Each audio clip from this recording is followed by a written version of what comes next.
야곱이 이제 나이가 너무 많아져서 죽을 날이 얼마 남지 않았다는 것을 알았습니다. 그래서 자식들을 다 모아놓고 내가 너희들이 앞으로 당할 일을 말해주겠다 이렇게 얘기하죠. 그러고 난 다음에 오늘 2절 말씀해 보니까 너희는 모여 들으라. 야곱의 아들들아, 너희 아버지 이스라엘에게 들을지어다. 이렇게 얘기합니다. 우리가 잘 아는 것처럼 야곱은 곧 이스라엘입니다. 같은 사람이죠. 그런데 야곱의 아들들아, 야곱에게 들을지어다 이렇게 말씀하시지 않고 야곱의 아들들아 이스라엘에게 들을지어다 이렇게 말씀하고 있는 겁니다. 여러분도 아시죠? 이스라엘은 야곱에게 하나님께서 지어주신 이름입니다. 하나님께서 지어주신 이름, 이스라엘이죠. 다시 말하면 지금 야곱이 자녀들에게 주는 이 훗날에 대한 일, 즉 이 예언의 말씀은 단지 야곱의 생각이 아니라는 것입니다. 그것은 하나님께서 주시는 그런 이들에 대한 말씀, 예언이라는 그런 의미를 가지고 있습니다. 그래서 야곱에게 들으라 이렇게 말씀하시지 않고 너희 아버지 이스라엘에게 들을지어다 이렇게 얘기한 겁니다.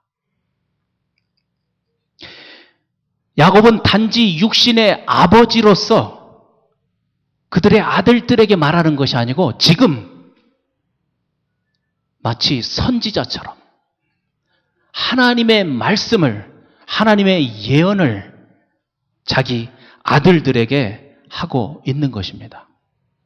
그래서 큐티를 하시는 분들은 아시지만 12아들들에게 한 사람 한 사람 다 그의 예언의 말씀을 주었습니다. 그런데 오늘은 그 중에서 4번째 아들인 유다에게 주셨던 예언의 말씀, 그 말씀을 우리가 생각해 보려고 합니다. 유다는 이름 그 자체가 찬송이라는 뜻을 가지고 있습니다. 그래서 이미 우리가 읽었지만 8절부터 10절 말씀에 보면 이 유다는 넷째 아들임에도 불구하고 모든 형제들로부터 찬송을 받게 될 것이라고 그렇게 말씀하고 있습니다. 뿐만 아니라 이 유다는 그들을 다스리는, 통치하는 왕이 될 것이라고도 말씀하십니다. 모든 백성들이 장차 유다의 다스림을 받게 될 것이라는 겁니다. 그런데 오늘 우리가 집중해서 생각해 보려고 하는 말씀은 10절에 있는 말씀인데 이러한 유다의 왕권, 통치권이 실로가 오기까지 이르리니 라고 말씀하고 있습니다. 이러한 유다의 왕권이, 통치권이 실로가 오기까지 이르리니. 이 말씀이 쉬운 말씀이 아닙니다. 많은 학자들이 도대체 이 실로라는 말이 무슨 말일까 연구를 많이 했습니다. 우리 한국 성경 중에서 새번역 성경은 이걸 이렇게 번역했습니다. 권능으로 그 자리에 앉을 분이 오시면 이렇게 번역했습니다. 권능으로 그 자리에 앉을 분이 오시면. 이것은 70인역이라고 하는 대단히 오래된 헬라어로 번역된 구약 성경, 그것을 근거로 해서 이렇게 번역을 했습니다. 그런데 이 실로라는 말은 우리가 잘 알고 있는 샬롬이라고 하는 말과 비슷한 말입니다. 그래서 바로 이 실로를 평화의 왕이라고 이렇게 번역을 하기도 합니다. 오랜 세월이 흐른 후에 이사야는 선지자죠. 이사야는 이사야서 9장 6절에서 장차 오실 메시아가 평강의 왕으로 오실 것이다. 이렇게 예언을 했습니다. 쭉 건너뛰어서 신약 성경의 맨 끝에 있는 예언서 요한계시록 5장 5절에 보면 이미 우리에게 오신 메시아 예수 그리스도를 이 예언과 관련을 지어서 유다 지파의 사자다. 유다 지파의 사자다. 이렇게 부르고 있습니다. 결국 이 실로라고 하는 말은 메시아로 오실 예수 그리스도를 의미하는 것이고, 너무나도 분명한 것은 그분이 이미 2000년 전에 야곱을 통해서 예언한 것처럼 유다의 자손으로 이 땅에 오셨다는 사실입니다. 왕으로서. 그래서 우리가 오늘 이 짧은 시간에 관심을 갖고 보려고 하는 것은 오늘 예언처럼 실로 메시아이신 이 예수님이 왕으로서 이 땅에 오셨다는 겁니다. 유다의 왕권은 실로가 오시기까지라고 말씀하셨기 때문에 이미 실로로서 오신 그 예수님이 오심으로 인해서 유다의 왕권은 끝났고, 그 왕권이 이제는 메시아로 오신 예수님에게로 그 왕권이 넘어온 것입니다. 여러분, 그런데요, 예수님이 탄생하셨을 때 누가복음에 보면 1장 32절 33절에서 이렇게 천사가 노래합니다.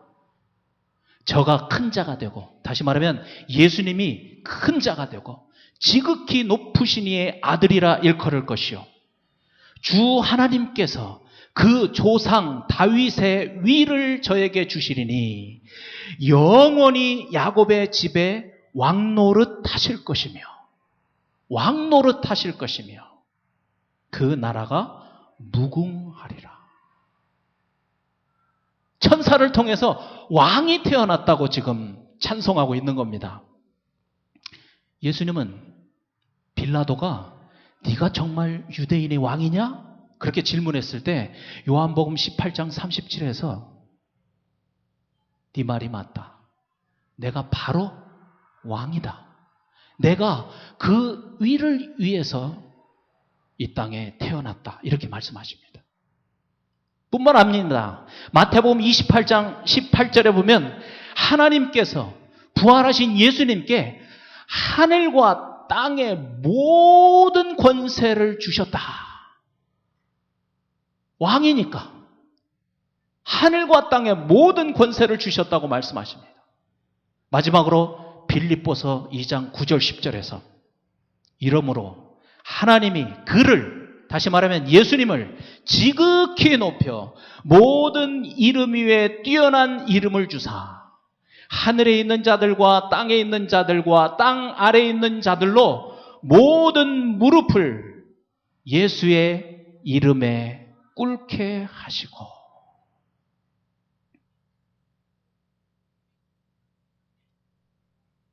여러분, 이 모든 말씀들을 우리가 볼 때 분명히 야곱을 통해서 유다에게 주셨던 실로가 오시리라고 하는 그 예언, 평화의 왕이 오시리라고 하는 그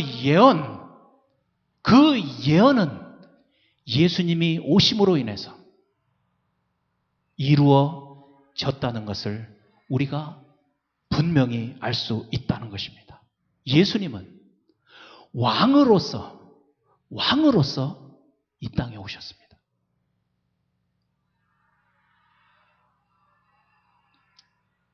여러분, 근데 왕이 해야 되는 첫 번째 임무가 뭡니까? 왕이 해야 되는 첫 번째 임무는 자기가 가지고 있는 권세와 능력을 가지고 자기에게 무릎 꿇은 그의 백성들을 돌보고 보호하고 인도하는 것. 그것이 왕이 해야 될 첫 번째 임무입니다. 그렇죠? 그래서 로마서 14장 17절에 보면 왕이신 예수님이 다스리는 하나님의 나라, 이 하나님의 나라는 오직 성령 안에 있는 의와 평강과 희락, 즉 기쁨이라고 이렇게 말씀하고 있습니다. 왕이신 예수님께서 그의 백성들을 보호하시고 인도해 주심으로 인해서 지금 말씀하신 바로 그것, 성령 안에서 의와 평강과 기쁨을 누리게 하신다는 것입니다.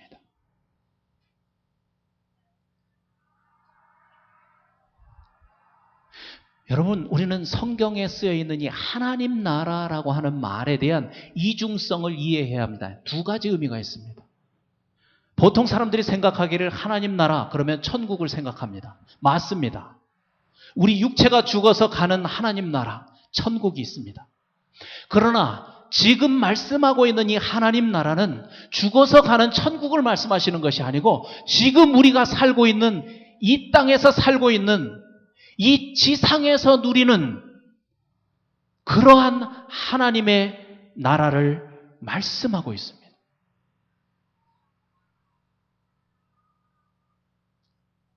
예수님을 인생의 왕으로 모시고 사는 사람들은 이 땅을 살면서 성령 안에서 의와 평강과 기쁨을 보장받는다는 것입니다.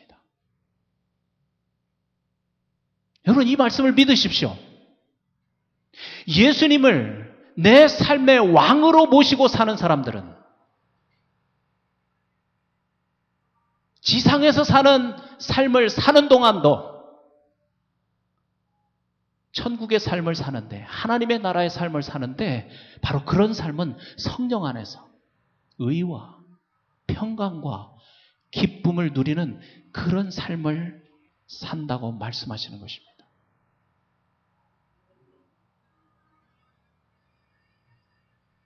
여러분, 내 인생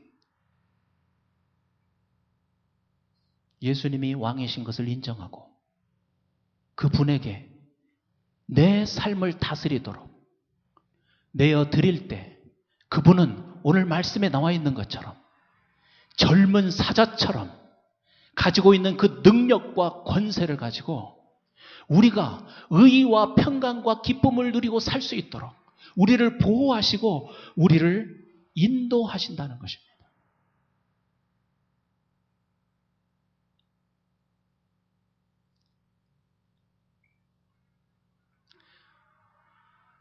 여러분, 그런데 이 말을 좀 이해하기 쉽게 하기 위해서 좀 뒤집어서 얘기를 해보면 이렇습니다.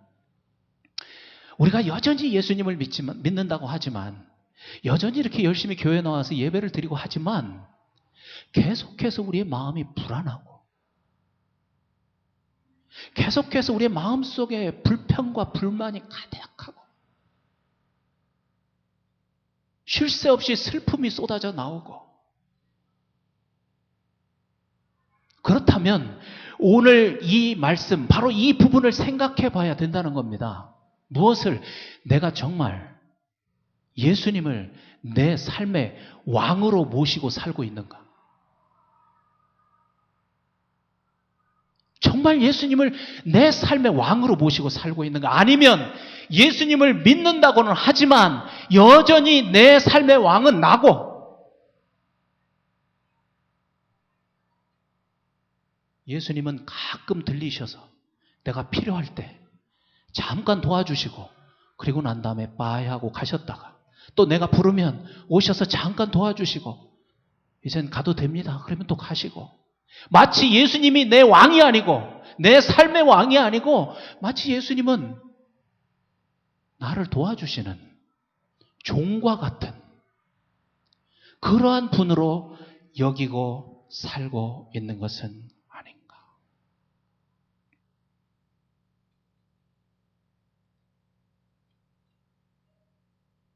오늘 말씀은 분명히 말씀하십니다. 예수님이 가지신 그 왕권, 그 왕의 권세는 상대를 공격하기 위해서 웅크리고 있는 사자라고 말합니다. 여러분, 상상해 보십시오. 공격 준비를 끝내고 웅크리고 앉아있는, 엎드려 있는 그 사자, 그 사자를 누가 당할 수 있겠느냐? 누가 당할 수 있겠느냐? 여러분, 이것이 예언된 메시아의 모습입니다.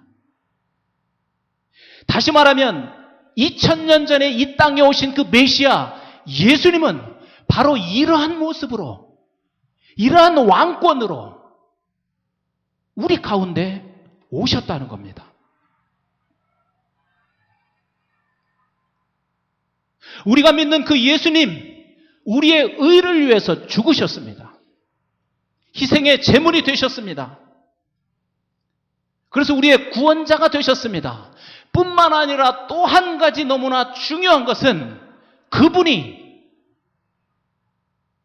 내 삶에, 내 인생에 왕이 되셨다는 사실. 그의 권세와 능력을 가지고 내 삶을 인도해 가고 싶어 하시는 왕이 되셨다는 사실. 그것을 우리가 알고 믿고 그 왕께 내 삶을 내어 드릴 때, 왕이신 당신이 나를 다스리소서 삶을 내어 드릴 때, 우리는 하나님의 나라, 즉 성령 안에서 의와 평강과 기쁨을 누리는 그런 삶을 살 수 있다는 것입니다.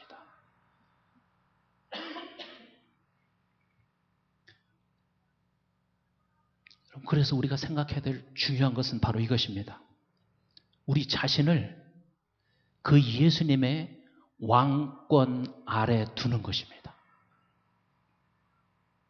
내 자신을 그 왕의 권세 아래 두는 것입니다. 다시 말씀드리지만 그분이 내 삶을 주관하도록 내 삶의 그 권리를 그 왕에게 넘겨드리는 것입니다. 그때만 우리는 하나님 나라를 살 수 있습니다. 그렇게 할 때만 우리는 의와 기쁨과 평강의 삶을 살 수 있다는 것입니다. 우리가 꼭 인정해야 될 것이 있습니다.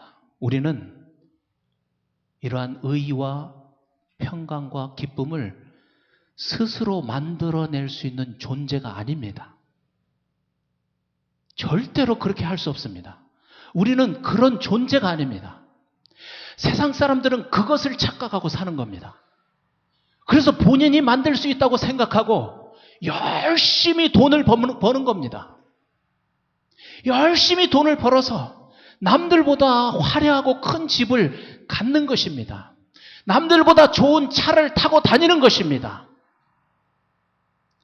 열심히 그것을 위해서 공부하는 것입니다. 그렇게 해서 평강과 기쁨을 누려보려고. 여러분, 그런데 그것은 착각입니다. 착각입니다.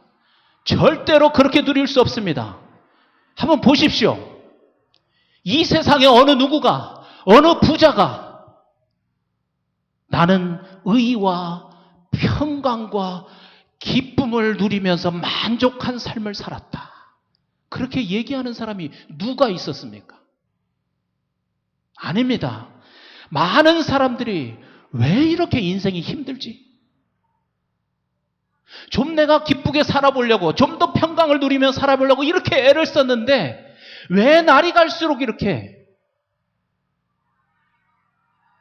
내 삶은 괴로운가? 도대체 왜 그런가? 내가 좀 한번 마음 놓고 평강을 누리면서 기쁨을 누리고 살고 싶다.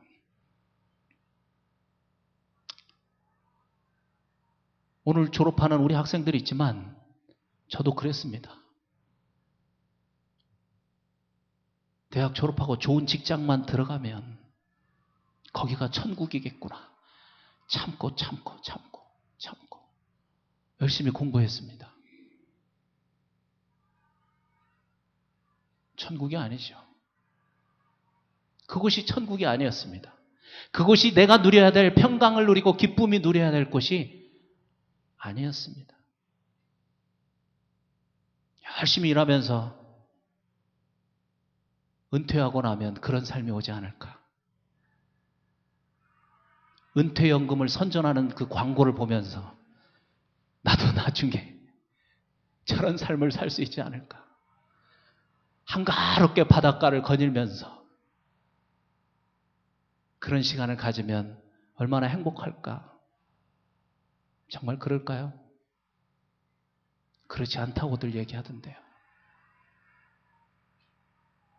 그렇지 않습니다. 그렇지 않습니다. 언제 그런 평강과 언제 그런 기쁨을 누릴까 하다가 꼴깍 죽습니다. 그러다가 인생은 마감되는 겁니다.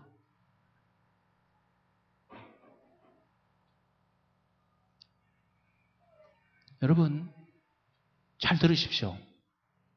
우리가 할 일은 의와 평강과 희락을 위해서 노력하는 것이 아닙니다.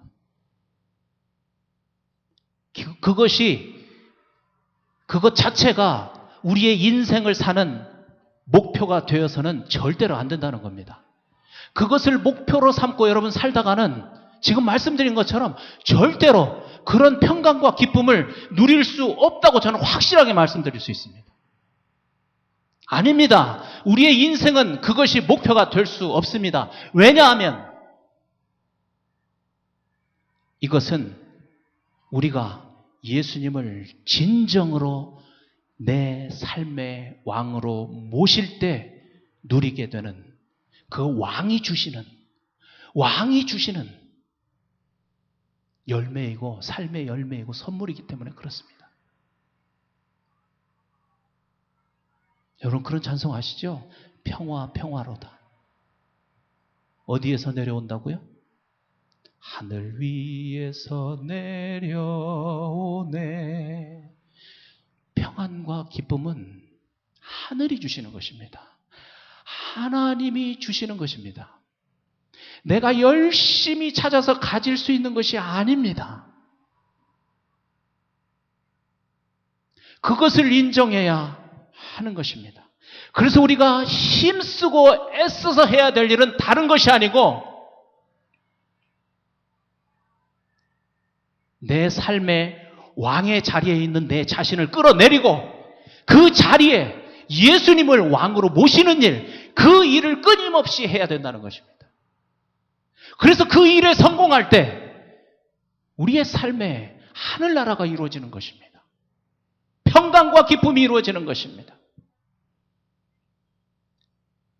그래서 우리가 열심으로 성경을 읽는 겁니다. 그래서 우리가 열심으로 성경 공부하는 겁니다. 그래서 우리가 열심으로 성경 공부해서 들었던 그 말씀을 때로는 힘들지만 때로는 벅차지만 순종하면서 사는 겁니다. 순종하면서 사는 것입니다.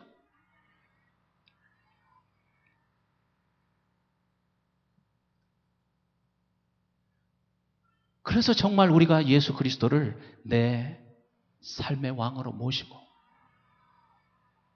내 생각이나 지식보다도 그분의 말씀을 더 존중하고 그분의 말씀에 순종하고 내 영광보다 그분의 영광을 먼저 생각하고 내 인생을 왕이신 그분을 위해서 살게 되면 어느 누구도 당할 수 없는 그 사자의 위엄으로 그 젊은 사자의 권세와 능력으로 우리를 지키시고 인도하셔서 오늘 말씀이 약속하신 대로 의와 평강과 기쁨의 삶을 누릴 수 있게 되는 것입니다. 우리 교회 이름이 기쁨의 강교회입니다. 지난 주일날 10주년 맞이하면서 제가 주보에다가 우리 교회 시작하면서부터 가지고 있었던 그 비전을 주보에다가 써드렸습니다. 저 뒤에 숨어 있습니다. 우리 교회 모토는 하나님께는 영광, 우리에게는 기쁨. 하나님께는 영광, 우리에게는 기쁨. 그리고 제가 이런 설명을 붙여놨었습니다. 우리 교회는 하나님께 최고의 영광을 돌리는 자리가 바로 우리도 최고의 기쁨을 누리는 자리라는 것을 알고 믿게 되었습니다. 우리가 행복해지고 기쁨이 넘치는 삶을 살려면 하나님께 영광 돌리는 일이라면 무조건 하고, 하나님을 욕되게 하는 일이라면 그 자리에서 멈추는 것, 그것이 우리 삶의 자세라고 믿고 있습니다. 이렇게 설명을 했습니다. 여러분, 기쁨이 넘치는 삶을 사는 것, 그것이 우리의 인생의 목적이 아닙니다. 기쁨과 평강이 넘치는 삶은 결과입니다. 무엇에 대한 결과라고요? 예수님을 왕으로 모시고 산 그러한 삶의 결과, 그것이 바로 의와 평강과 기쁨입니다.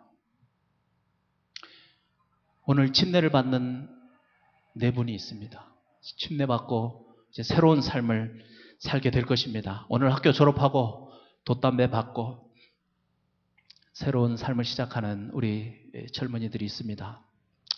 이미 이런 모든 과정을 거치고 지금 열심히 하나님의 자녀로서 살고 있는 우리들도 있습니다. 우리 모두가 마찬가지입니다.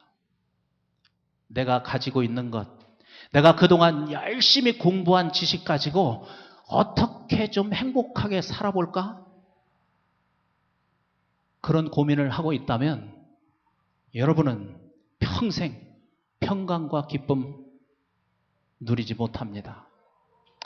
아마도 여러분이 가지고 있는 그것 때문에 오히려 더 복잡하고 힘들고 어떤 면에서는 더 혼란스러운 그런 삶을 살 수도 있습니다. 이미 여러분의 삶의 왕으로 오신 예수님,